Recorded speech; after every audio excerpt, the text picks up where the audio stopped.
Amgen is the world's largest biotechnology and pharmaceutical firm.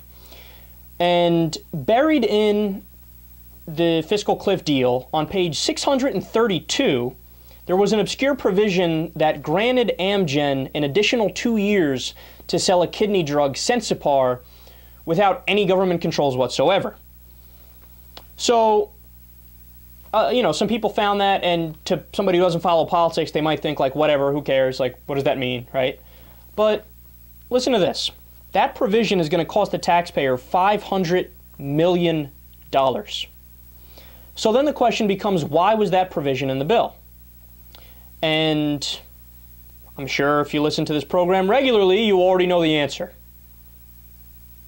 Lobbyists. Amgen has what they're describing as, what the New York Times described as, a, quote, small lobbying arm of 74 lobbyists. I love how that's a small lobbying arm.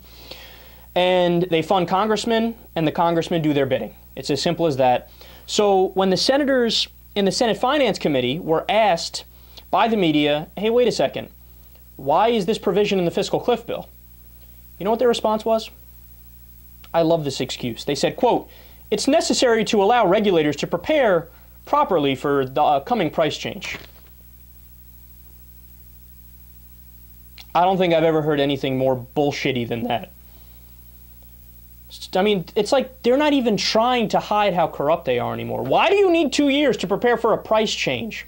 And by the way, to be more specific here, the additional 2 years that Amgen gets is 2 years where where Medicare is not allowed to negotiate for the price of Sensipar. So they could say, oh, Sensipar is whatever, $400. You got to pay it, right? And since it's the taxpayer, they're like, oh, okay, I guess we'll pay it, and they pay. And that's why the American people are getting screwed out of $500 million, essentially.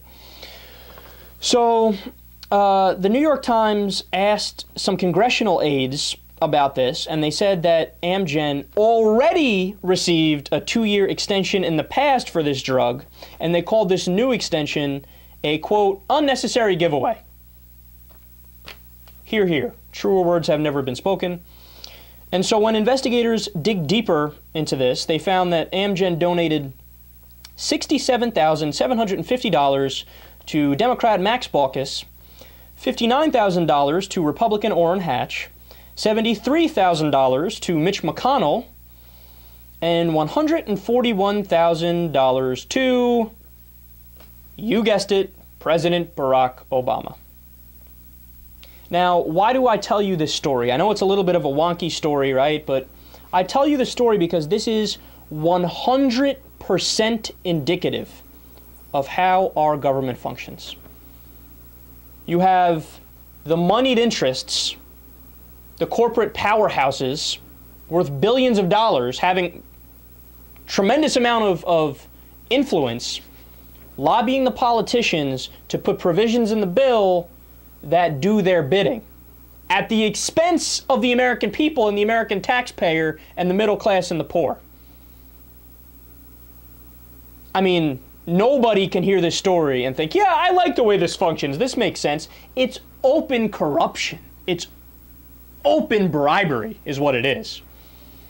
And the only way to be done with this is to get money out of politics, is to do clean elections.